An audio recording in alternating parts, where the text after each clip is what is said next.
Exactement. Bonjour à tous et à toutes. Je m'appelle Étienne Berthold. Je suis directeur de l'Institut EDS. Notre institut est une organisation qui existe depuis 15 ans, 16 ans en fait maintenant à l'Université Laval et qui est là pour stimuler la recherche sur un mode interdisciplinaire et intersectoriel. Donc, il nous arrive assez souvent de tenir des activités comme celle-ci, un midi-causerie, parce que, au fond, ça nous permet de réfléchir plus amplement aux préoccupations qui sont celles de la centaine de chercheurs que nous avons le plaisir de compter dans nos effectifs. Évidemment, aujourd'hui, nous allons traiter d'un thème qui est lié à la biodiversité. Donc, il ne se passe pas une semaine sans que l'actualité nous rappelle l'importance d'accélérer la transition écologique et l'aménagement du territoire. La semaine dernière, c'était le rapport de l'OMM qui nous rappelait à sa façon ce constat. Nous avons le bonheur aujourd'hui de compter un ami de l'Institut, M. Oliver Hillel, qui est un officier de programme au secrétariat de la Convention sur la diversité biologique, qui va justement réfléchir avec nous sur le thème de l'infrastructure verte, qui va partager plusieurs idées novatrices et qu'on va, je pense, se garder un bon moment pour discuter ensemble à la suite de la présentation. Donc, Oliver est très connu, un bon ami de l'Institut. Il est aussi impliqué dans plusieurs réseaux à l'échelle internationale. Donc, si tu es disposé, cher Oliver, je te passerai la parole dès à présent. C'est un énorme plaisir d'être avec vous aujourd'hui. Comme vous l'avez bien dit, je suis un ami de la maison. J'ai travaillé avec vous déjà plusieurs fois. J'ai eu aussi la chance de rencontrer plusieurs des gens qui nous joignent aujourd'hui sur cet webinaire. Donc, je pense que pour moi, la raison par laquelle ça me fait un plaisir très spécial d'être avec vous, il y a deux au moins. En premier, c'est de travailler avec vous parce qu'il y a déjà une certaine tradition. Je connais l'approche, je connais la vision. Je connais le travail aussi que disons, tout le travail que vous faites sont centrés sur les objectifs de développement durable, qui sont pour nous, des Nations Unies, évidemment, une stratégie fondamentale. C'est aussi très important de penser qu'à ce moment, dans la Convention sur la diversité biologique, on passe par un moment très stratégique aussi parce que dans une année, on pense être en mesure d'adopter un nouveau cadre stratégique pour la biodiversité. Ce n'est pas juste pour la Convention, c'est pour l'ensemble des Nations Unies et ça veut dire donc tous les gouvernements du monde, incluant le Canada, le Québec et chacune de nos villes. Parce que le Canada aussi, et particulièrement la province du Québec, on travaille ensemble. Et on a aussi, par exemple, dans le partenariat qu'on a eu, on a travaillé sur la ville du Québec en particulier. Dans le programme biodiversité, on a fait une collaboration extrêmement productive, je pense aussi. On a commencé à parler avec les citoyens. Et je pense que ça, c'était tous les chercheurs. Donc, c'est une communauté que j'adresse ici. Donc, pour moi, c'est un des moments importants. Mais l'autre motif, c'est le thème qu'on traite aujourd'hui, que c'est justement les infrastructures vertes. Et là, donc, moi, à ce moment, je travaille dans le secrétariat pour deux différentes thématiques qui se rencontrent dans l'infrastructure verte. Le premier, c'est l'engagement des gouvernements infranationaux et locaux dans le travail de la Convention, qui en général, c'est une créature des gouvernements nationaux, donc c'est l'ONU. Et par contre, je travaille aussi dans l'intégration de la biodiversité dans tous les secteurs économiques et tous les niveaux de gouvernement. Donc, finalement, c'est la même chose.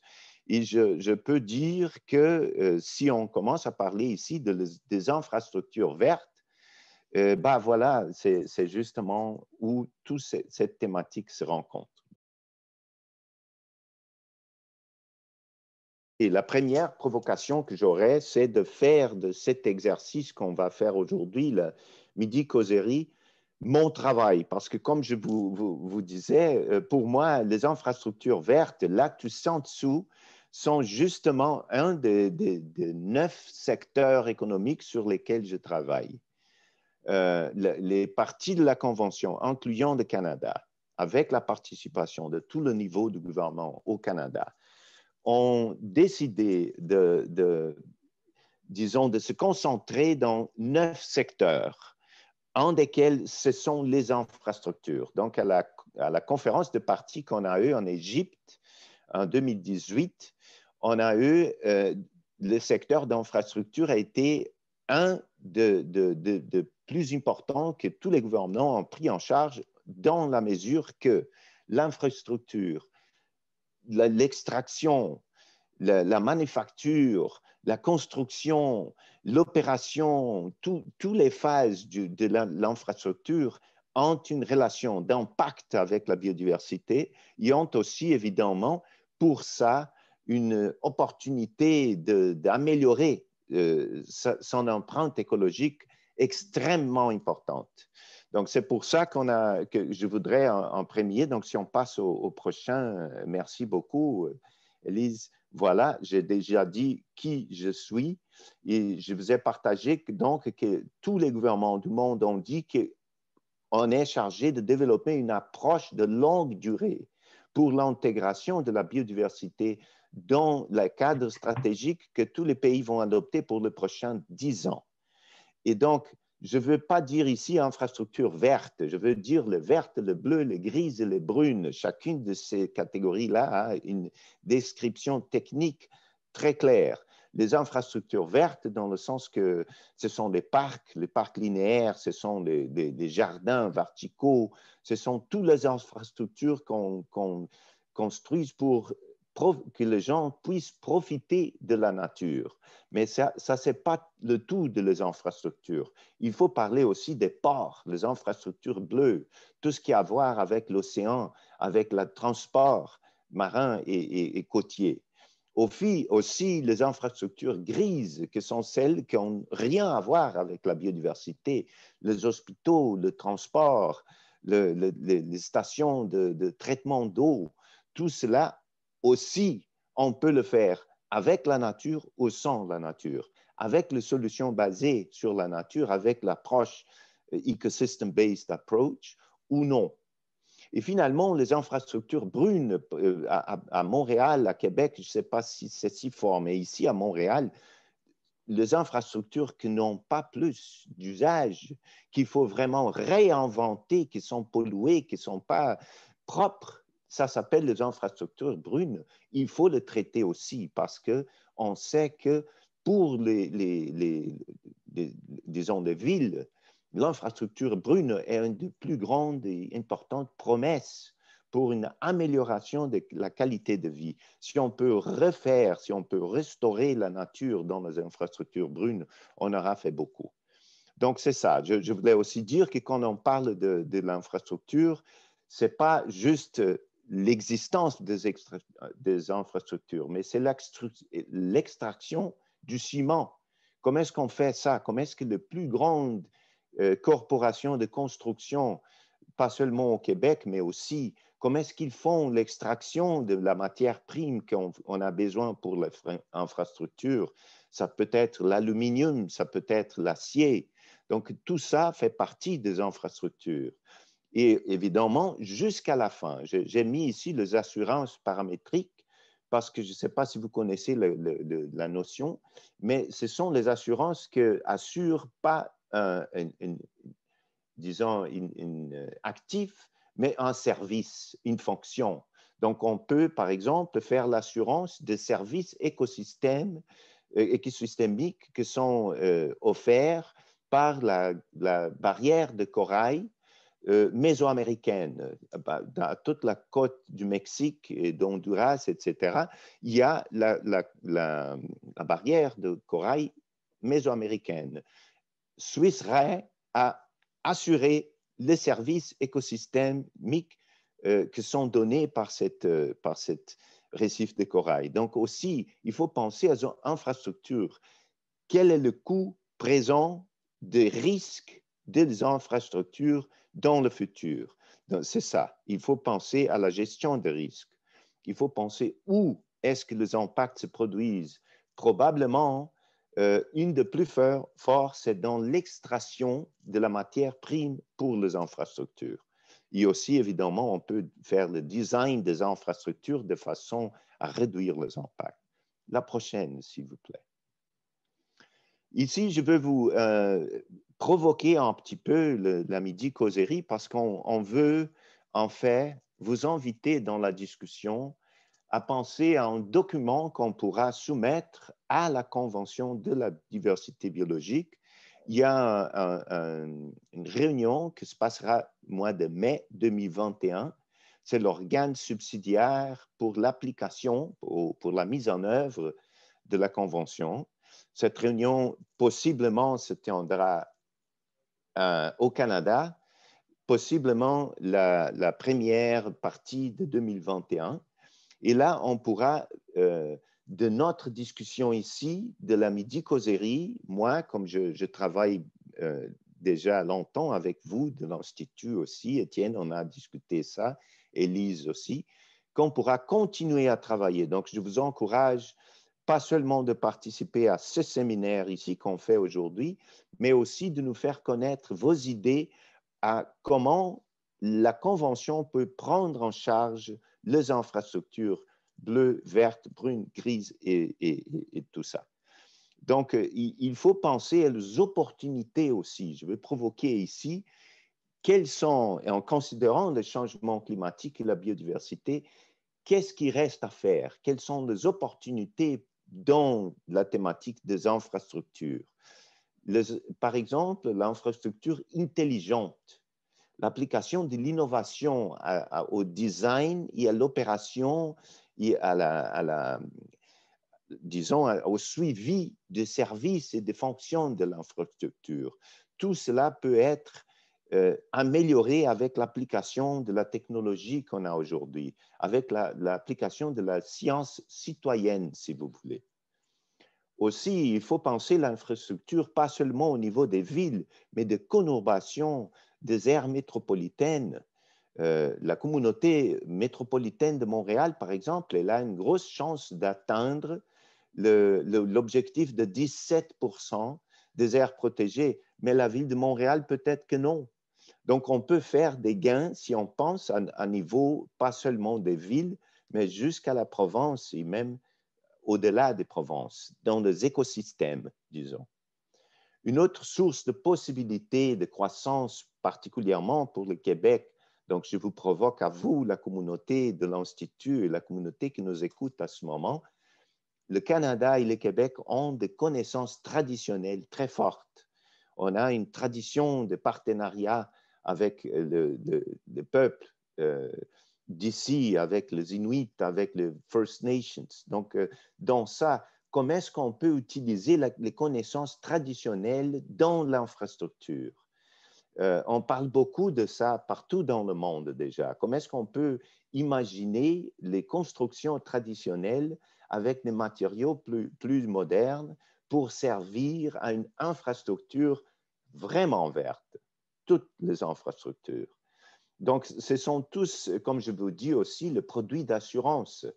Quel genre d'assurance pour les infrastructures peut aujourd'hui le secteur financier offrir aux gouvernements locaux qui vont se mettre dans de gros investissements d'infrastructures ou les gouvernements provinciaux? Donc, il faut mettre des produits d'assurance qui considèrent les services de la nature, qui considèrent l'impact des solutions basées sur la nature.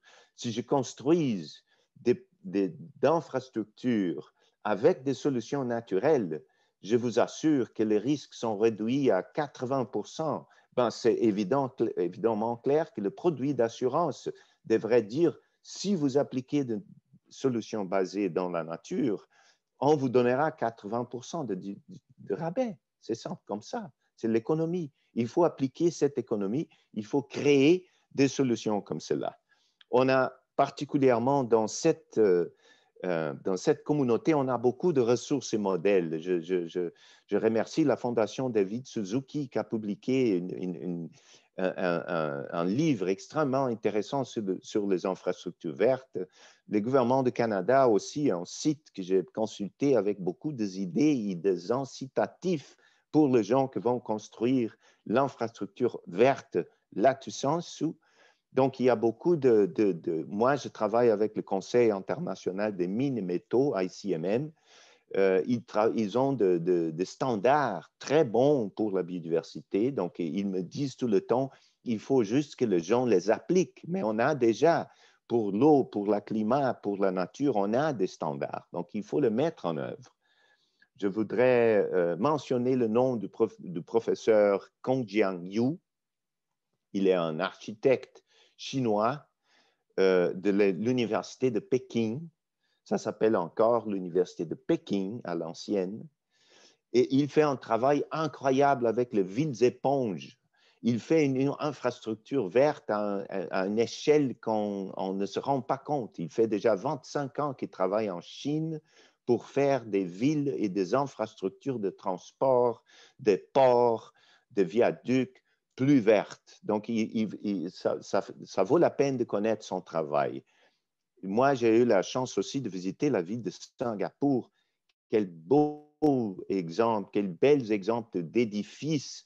On a, quand on arrive à Singapour, le premier shopping center qu'on visite a une chute d'eau tropicale dans une forêt tropicale jusqu'au centre de shopping.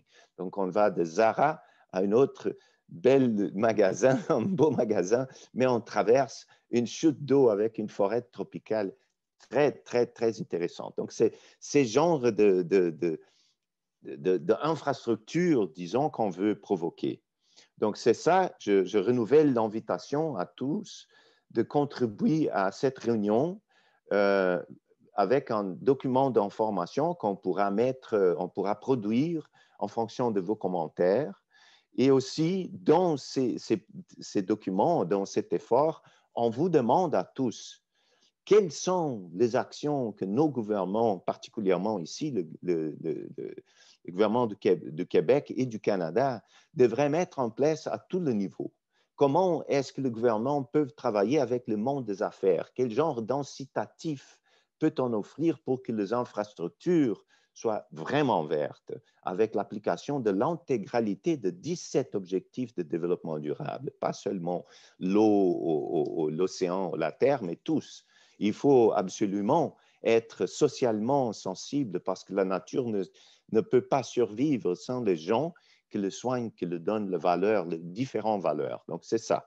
Le secteur de finance est absolument parce que ce sont les décisions dans le secteur de finance que font la direction des infrastructures. Moi, dans mon activité, j'ai vécu plusieurs fois la situation où, disons, par une autre situation, les gens du local sont pour l'infrastructure sans limite. Ils veulent faire n'importe quoi. Oui, venez, construisez un port ici en Mexique pour recevoir plus de transatlantiques. Pourquoi pas?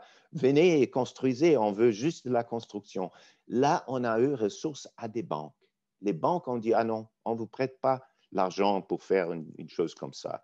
Si vous voulez de notre argent, la Banque mondiale a de standards comme ça, de safeguards. Ils disent non, on ne vous donne pas l'argent. Donc, il faut travailler aussi là avec le secteur de finance pour nous assurer que toutes les infrastructures soient vraiment vertes. Et finalement, la société en général veut dire à vous aussi.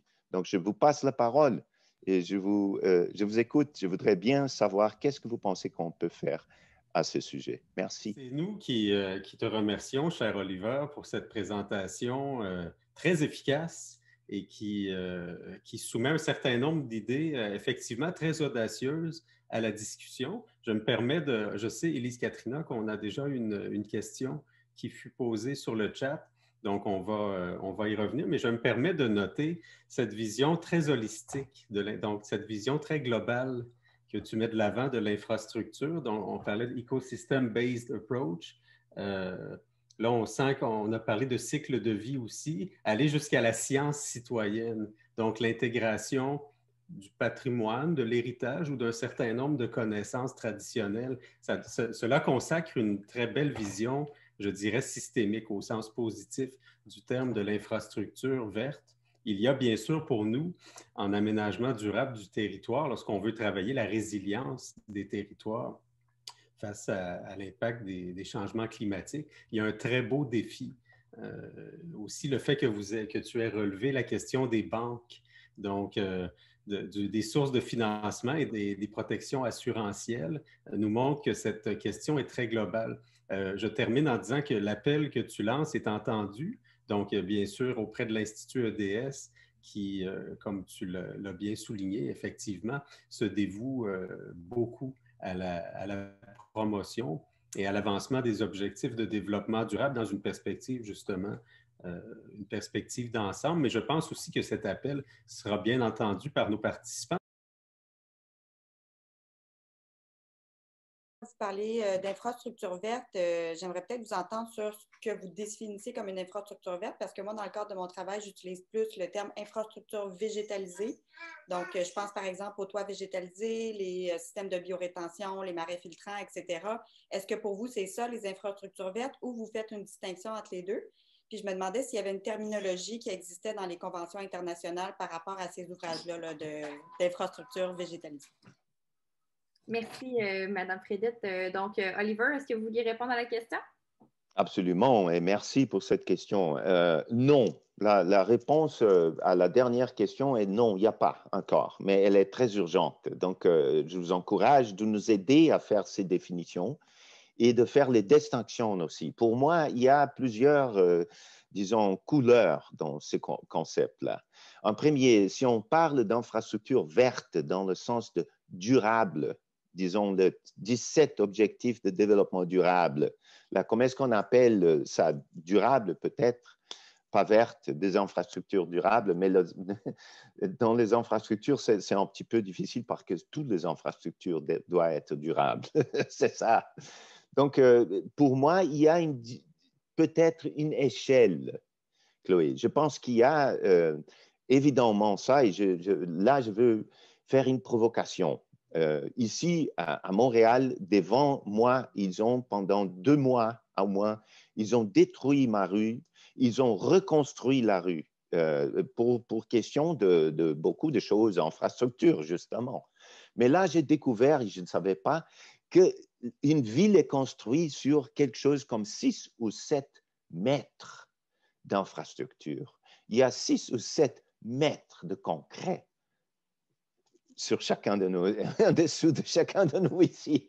Donc, pour parler de la nature en ville, il faut changer le blueprint parce qu'ici, les gens, partout dans le monde, ils travaillent dans ce concept concret, concret, pierre, concret. C'est absurde. La quantité, pour moi, c'était absurde. Probablement, il y a des justifications pour cela. Mais je ne sais pas si on ne pourra pas, par exemple, enlever au moins un tiers. Je pense qu'on pourra sauver, épargner un tiers du concret qui a été mis ici si on faisait les villes récifs de corail. Et je veux provoquer ce concept-là parce que je pense qu'on parle de villes éponges déjà. Ça, c'est bien reconnu. Il y a un service écosystémique contre l'eau, l'excès de l'eau, les inondations, contre la sécheresse aussi, parce que ce sont des ressources pour l'Afrique. Donc, on parle de villes qui peuvent faire une fonction naturelle dans le sens de retenir l'eau. Mais on ne parle pas que c'est pas. Donc, je vous provoque à vous, Claude, c'est pas juste végétalisé, c'est animalisé aussi. Il faut faire comme le récif de corail, 3 parties végétales, 1 partie animale. Imaginez une ville qui peut faire de la nature une partie de soi à toutes les échelles de la nature. Donc, je dirais que je partirais de l'infrastructure végétalisée, comme vous le dites. Mais je pense qu'il faut penser plus fond. Il faut penser à changer le blueprint de toutes les infrastructures. C'est ça un petit peu. Mais merci pour la question. Il faut noter qu'il y a beaucoup de choses qui se passent déjà. Je veux souligner ça. Par exemple, la WWF, ils sont très concentrés dans la question des infrastructures. Ils ont beaucoup d'expertise sur ce sujet-là. J'ai participé de plusieurs webinars que vont justement traiter de cette question des infrastructures vertes et le changement de la façon qu'on construise. Mais il y a aussi le secteur privé. Pour moi, j'étais surpris par le niveau de développement. Ce n'est pas juste ici au Québec, on a écouté beaucoup pendant le travail avec l'Institut, Étienne, Élise, disons, des agences de construction, mais aussi de business de construction qui ont fait beaucoup de progrès. Il y a la certification LEED, par exemple, Platinum. Il y a plusieurs distinctions de certification pour l'infrastructure déjà. Mais je voudrais aussi parler, par exemple, ça c'est fini déjà, mais il y avait la Concrete Sustainability Initiative. Tous des grandes constructions, des entreprises de construction du monde se mettaient ensemble pour faire comment on fait le blueprint vert. Et ça, c'est vraiment, pour moi, c'est le plus important parce que jusqu'au moment qu'on ne puisse pas donner au gouvernement du Québec ou de la ville de Montréal des outils pour qu'ils puissent dire, alors est-ce qu'on peut vraiment bâtir des rues vertes? Non, on ne peut pas. La vérité, est qu'aujourd'hui, il n'y a pas de blueprint pour cela. Si je vais parler aux gens ici devant ma rue, ils vont me dire non, qu'est-ce que vous parlez là? Bioswales, villes éponges, vous rêvez là? C'est quoi ça pour moi dans le blueprint? Ça veut dire comment on fait ça? Ça nous manque complètement. Donc, je pense que c'est végétalisé, c'est animalisé et c'est transformé vraiment dans les infrastructures. Et comme je vous dis, le secteur privé a déjà marché beaucoup. Il faut encourager ceux qui font le plus. Crois-tu, Oliver, je me permets une question rapide pour alimenter les discussions. Crois-tu que le contexte pandémique actuel avec le Building Back Better soit favorable à la refonte du blueprint dont tu parles? Est-ce que tu penses que c'est un contexte qui est actuellement et qui peut être favorable à cela? Écoutez, je pense que c'est un gros défi parce que je pense que ce n'est pas comme ça que les choses se passent. Je pense qu'on parle beaucoup de ça, de Build Back Better et donc de reprendre les investissements que tout le gouvernement a encore comme ces balles d'argent-là parce qu'on pense à réactiver toutes les économies. Mais la vérité aujourd'hui, si vous regardez ça directement dans les yeux, vous voyez qu'ils vont mettre l'argent dans exactement la façon qu'ils ont fait tout le temps. C'est la réaction normale. Il faut se mettre aussi dans la position, disons, d'un État de São Paulo au Brésil. Si on demande aujourd'hui à l'État de São Paulo, écoutez, il faut reconstruire vers, milieu, ils vont demander, écoutez, on est arrivé à cette façon de faire, pas par chance. Toute ma carrière à moi, urban planner ici, elle a été faite comme ça. Je fais comme ça. Je connais des gens qui pensent comme ça. Vous me dites de changer. Comment ça? Je ne peux pas changer d'un moment à l'autre. C'est un réseau de décisions, réseau disons, de circonstances, de décisions politiques, économiques, financières, qui ne changent pas d'un jour à l'autre. Donc, à ce moment, quand on parle de réinvestissement dans l'économie, dans 90% des cas, je dirais, ils disent on va faire exactement ce qu'on a fait toujours, mais finalement, on aura un petit peu d'argent et tout le monde va être très heureux avec ça. Jusqu'à comme Greta, on les arrête et dit non, c'est pas ça. Georges Monbiot disait do not resuscitate. Ne pas réactiver le secteur qui nous ont conduit à ce problème qu'on fait face aujourd'hui. Donc, il ne faut pas mettre l'argent là où on mettait toujours, parce que sinon, on est comme Einstein, on est fou. On pense que les choses vont changer si on fait exactement la même chose. Je vois le profil, donc je me permets de provoquer tout le monde qui a écrit, le pauvre qu'on écrit.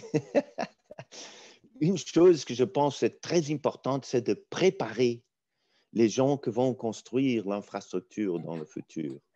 Vous, exactement, tout le monde que je lis ici, une bonne partie dans la recherche, on fait ça, on forme des gens. Et une bonne partie de ces gens vont travailler dans la planification de l'infrastructure. Donc, il faut vraiment penser à ça. Quels outils est-ce qu'on peut donner à une carrière universitaire dans une carrière universitaire pour quelqu'un qui, au milieu de sa carrière, finalement, va être enveloppé dans le secteur d'infrastructure. Je pense que ça, c'est extrêmement important.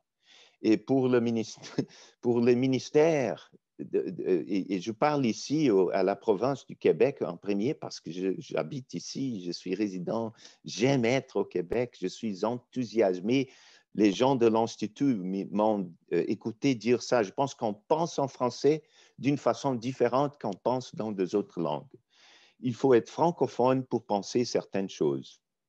Donc là, je vois particulièrement le rôle de la France, du Québec et de tous les francophones, particulièrement à l'échelle provinciale, parce que c'est là que l'infrastructure peut vraiment répondre aux besoins urbains, ruraux. Donc, c'est dans le transport, ce sont dans les compétences des gouvernements provinciaux qu'on voit beaucoup de l'infrastructure verte que puisse changer. Et ce changement, évidemment, ça ne donnera pas d'un jour à l'autre. Il faut savoir quels sont les premiers pas qui vont provoquer le changement dorénavant. Et je suis sûr, je connais les investissements du Québec, de la province du Québec dans l'innovation. Donc, je pense qu'on a ici au Québec particulièrement une responsabilité de produire des choses, de systèmes de planification pour les infrastructures vertes innovatrices, avec l'utilisation de toute l'intelligence et toute la recherche et toute la connaissance qu'on a, par exemple, dans le réseau ici de cet webinaire. J'avais une question, en fait. Je me demandais en lien avec ce que vous étiez en train de dire. Au mois d'août, en fait, moi, je travaille au gouvernement du Québec. Là. Je travaille au ministère de l'Environnement, plus précisément dans la direction des programmes qui est dans la direction générale de la transition climatique.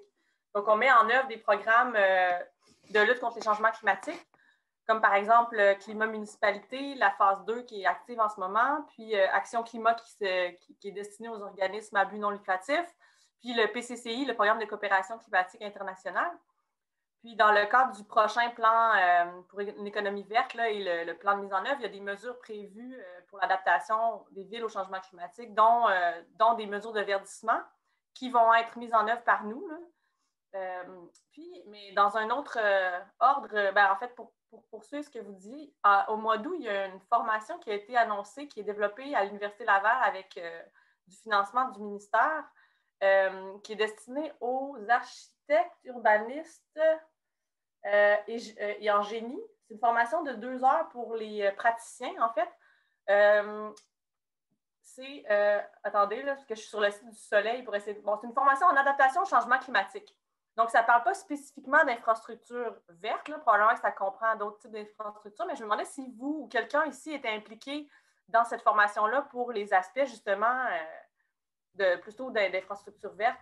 Peut-être que quelqu'un pourrait partager par rapport à cette formation-là. En premier, je voudrais juste reconnaître le gouvernement du Québec. Je travaille très étroitement avec notre gouvernement hôte, en plus, pour que vous tous sachiez, le gouvernement du Québec partage le soutien au secrétariat, même financièrement. Nous sommes bienvenus dans des installations très belles où le gouvernement du Québec nous aide même à payer le louer. Donc, merci. Et on travaille avec Jean Lemire, on travaille avec Rachel, on travaille dans plusieurs aires. Donc, je sais que le Québec est très bien dans ça et je pense aussi Jeanne, on va peut-être vous dire ça, mais on va travailler avec la Californie, on va travailler avec Madrid, on va faire beaucoup de choses dans tout ce que vous faites là. Mais moi, je ne suis pas impliqué dans ces programmes et spécifiquement que vous parlez, donc je ne sais pas s'il y a deux autres qui participent, qui sont impliqués par contre. Je demandais comment, si vous aviez des pistes de solutions pour un peu transformer ou adapter la formation qui se donne au niveau des écoles d'ingénierie. Je parle entre autres au niveau du Québec, là, parce que moi, de ce que je vois de plusieurs consultations, plusieurs recherches qui ont été faites, c'est un gros frein parce que justement, toutes ces infrastructures dont vous parlez, pour la plupart, oui, elles vont être planifiées avec les urbanistes, les architectes paysagistes, etc. Mais au final, c'est un ingénieur qui va signer le papier, puis qui va faire les plans, puis qui va faire les calculs. Puis eux, ils ne sont pas habitués de travailler avec le végétal, avec l'animal, avec le vivant. Et donc, c'est effectivement un des plus gros freins, je crois, à cette transition-là. Donc, comment on fait pour transformer ce secteur-là? Moi, je pense que ça passe par la transformation de la formation, mais est-ce que vous avez d'autres pistes de solutions? Ou comment vous voyez ça? C'est une excellente question aussi. Je voulais juste revenir à Jeanne une dernière fois, juste pour dire que dans la Convention sur la diversité biologique, on a tout un travail sur la formation, capacity building, la construction des capacités institutionnelles, éducationnelles, etc. Donc, dans le programme que vous dites, ça m'intéresse beaucoup de savoir de plus aussi, Étienne, si on va faire suivi à ça. Moi, je voudrais bien savoir parce qu'on veut partager avec les autres parties ce que vous faites ici. Donc, c'est intéressant particulièrement aussi dans le sens de la francophonie que les gens sachent qu'il y a des programmes comme celui-là. Donc, on peut continuer dans ça. Pour revenir à l'excellente question de Chloé, moi, mon expérience partout dans le monde, j'ai vécu plusieurs pays, c'est toujours que les architectes rêvent et les ingénieurs dont finalement sont mis dans la responsabilité de faire ces rêves vraiment être mis en œuvre. Et ça, ce sont deux différentes perspectives qui vont changer complètement la question. Et je pense, au fond, votre question est ça. Dans le design, on fait de réflexion, on fait de la science, mais dans la mise en œuvre, on fait une autre approche. C'est ce qu'on dit que dans la pratique, la théorie est neutre. En portugais, on dit ça. Et c'est bien ça. Je pense qu'il n'y a pas un vrai. Et le blueprint, réfléchissons à ça, le blueprint est fait par les ingénieurs, pas par les architectes. C'est pour ça que ça ne change pas. C'est pour ça qu'on met 6 ou 8 mètres de concret ici devant moi tous les jours. Donc, il faut vraiment commencer à discuter et je vais plus loin. Si on fait un design d'infrastructure basé sur la nature, la première chose qu'il faut réfléchir, c'est la texture de l'infrastructure et les matériaux. Et ce sont des choses des ingénieurs, pas des architectes. Donc, si on n'a pas suffisamment la vision de l'ingénieur dans la conception de matériaux, la conception même, on n'aura pas la possibilité que les architectes commencent à faire du design plus créatif. Un eau humain est constitué de phosphate de calcium et de l'air. Donc là, si on demande à un ingénieur comment est-ce qu'on fait en eau humain, il va dire phosphate de calcium et de l'air. Mais ça ne donne pas la solution encore. Il faut savoir comment. Et c'est là qu'entrent les architectes. Donc, quand on parle d'une ville à récif de corail, je veux provoquer cette discussion. Il faut vraiment parler aux architectes et aux ingénieurs de la même façon parce que les connaissances vont être intégrées dans des solutions naturelles. C'est clair. Monsieur Yu, il fait ça. Par nature, par son expérience, il mélange l'architectural avec l'ingénierie.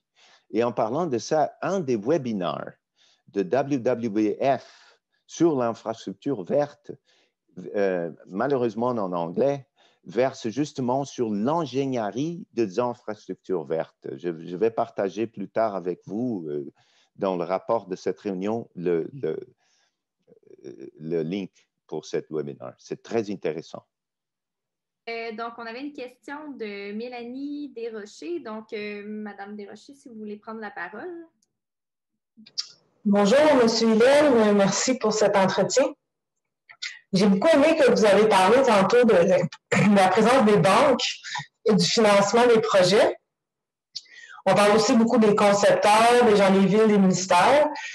J'aimerais vous parler de l'éléphant dans la pièce, le privé, celui qui propose, celui qui aussi a des ramifications dans le financement, qu'on pense au pipeline, qu'on pense au troisième lien, qu'on pense à ces grosses infrastructures souvent en parallèle avec le privé. Que faire? Parce que toutes ces bonnes idées dans le monde académique et dans le monde des praticiens, que faire avec le privé? Merci. En premier, c'est une question si bonne que je ne peux pas répondre comme cela. Je pense que c'est une question à tout le monde ici et c'est une solution adaptée à chaque situation. Ce que j'ai fait plusieurs fois, c'était justement de me mettre à l'œuvre avec le secteur privé. Parce qu'en premier, quand on parle de secteur privé, ce n'est pas une chose, justement. C'est toute une échelle de gens.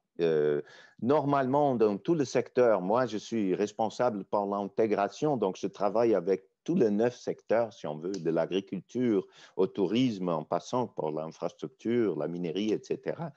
Je dirais que peut-être 60 à 70% du secteur privé ne veut rien savoir de nous. Il veut juste survivre. Comment est-ce que je veux faire mon prochain semestre? Donc là, c'est difficile de changer. Ce sont des incitatifs, c'est aussi de la réglementation.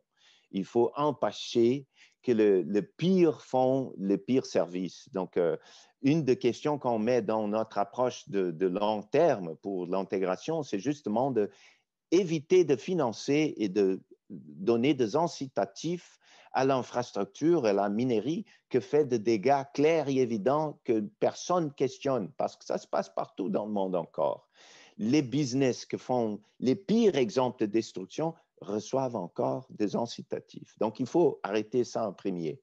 En deuxième, il faut évidemment encourager les standards qui vont peut-être concerner, je ne sais pas, 30 ou 40% des affaires qui essayent d'être durables parce qu'ils pensent à long terme, ils veulent faire d'affaires à long terme, donc ils veulent satisfaire tout le mieux des directrices qu'on puisse offrir.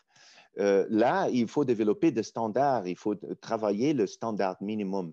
Mais moi, je crois beaucoup dans votre question spéciale de trouver le 10%, le 5% le plus innovateur, le plus innovatrice des corporations, les designers comme le professeur Yu, comme les autres qui font déjà un travail absolument dévant. Il y a beaucoup ici au Québec. Moi, je connais beaucoup de constructions qui sont très innovatrices, beaucoup de producteurs qui parlent. Et comme vous le dites, il y a le bureau. Je pense que l'Institut Hydro-Québec, si vous voulez, c'est un excellent exemple.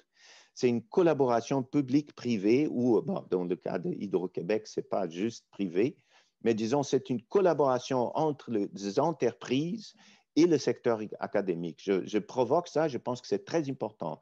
Pas avec tout le monde, juste avec ces 5% qui font le travail vraiment avant. Et il faut le provoquer à eux parce qu'ils se sont très solitaires parfois. Moi, j'ai participé de beaucoup de travail avec eux qui font vraiment du mieux. Ils me disent tout le temps, je n'ai pas beaucoup d'affaires. Je suis si vierge, si durable que les gens ne veulent pas me contracter. Et là, je dis, c'est absolument mon affaire que vous faites plus d'argent que tous les autres. Il faut absolument que ceux qui font un bon travail font plus d'argent que les autres. Donc, il faut le soutenir. Moi, je vous encourage à faire peut-être d'ateliers, peut-être de discussions, comment est-ce qu'on peut, en premier, encourager ceux qui font déjà les choses plus vertes à faire mieux, et en deuxième, comme les aider à faire plus des affaires que tous les autres, parce que là, on va commencer à faire, ça va monter, le niveau basique de l'infrastructure doit monter. Il y avait Alex Baudouin qui voulait intervenir avec vous, dans le fond, sur la question qui avait été posée. Donc, Monsieur Baudouin, je vais vous inviter à prendre la parole, si vous le voulez bien, en ouvrant votre micro. Oui, je suis un acteur du secteur privé, justement. J'essaie d'être dans l'innovation, de catégoriser comme M. Hillel dans le 5%. J'ai travaillé en certification de bâtiment durable, LEED, WELL, Maison Passive et compagnie. Et LEED ont apporté le concept de charrette de design ou de processus de conception intégré, comme un prérequis dans les nouvelles certifications. Puis ça peut répondre à votre question, Mme Desrochers. Je pense que c'est un peu une manière de faire qui pourrait nous permettre de mieux réfléchir, de mieux bâtir, et donc mieux égal, durable, etc. J'ai une formation en sciences de la nature. Je ne suis pas un vrai développeur dans ma personne. Et c'est pour ça que j'apprends la situation différemment des gens habituels.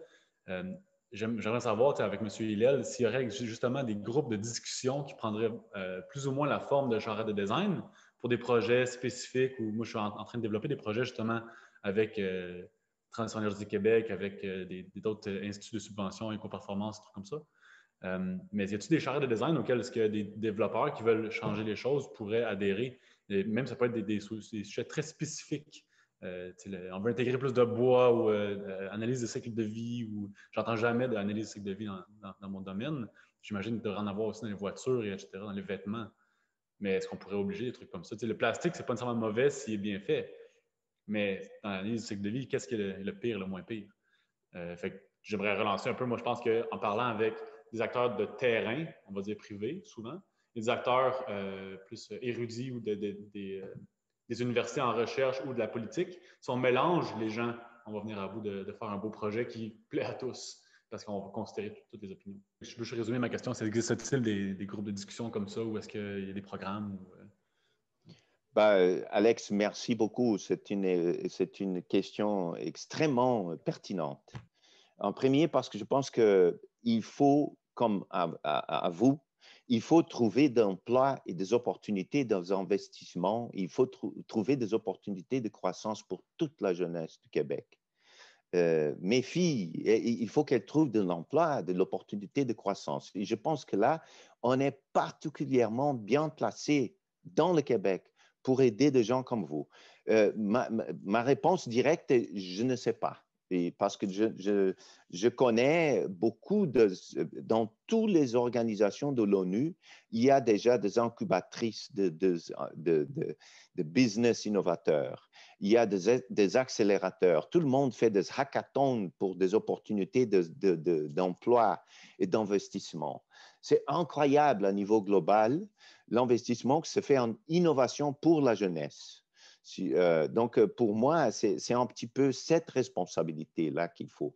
Il faut hacker des solutions pour des business comme ceux que vous mentionnez.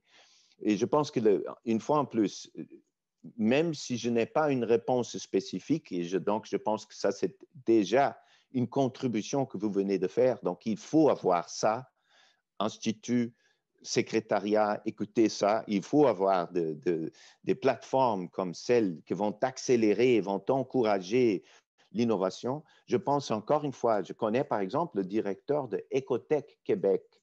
Il travaillait sur le même bâtiment que nous, là, au Centre commerce mondial à Montréal. Ils sont déménagés, mais on est encore ensemble. Et je me rappelle que quand j'ai demandé à Ecotech Québec de me donner 5 business innovateurs sur les villes vertes, ils ont fait comme ça, ils m'ont fourni 5 business incroyablement établis déjà dans ce secteur. Donc, dans le Québec, il y a plusieurs entrepreneurs ou intrapreneurs, des gens, des dons de compagnies qui font aussi de l'innovation.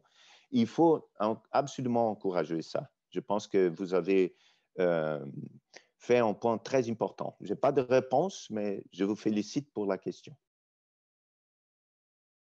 On va prendre une dernière question de Virginie Bachand-Lavallée. Attends, juste parce que je voulais dire ça, Alex, excuse-moi, Élise.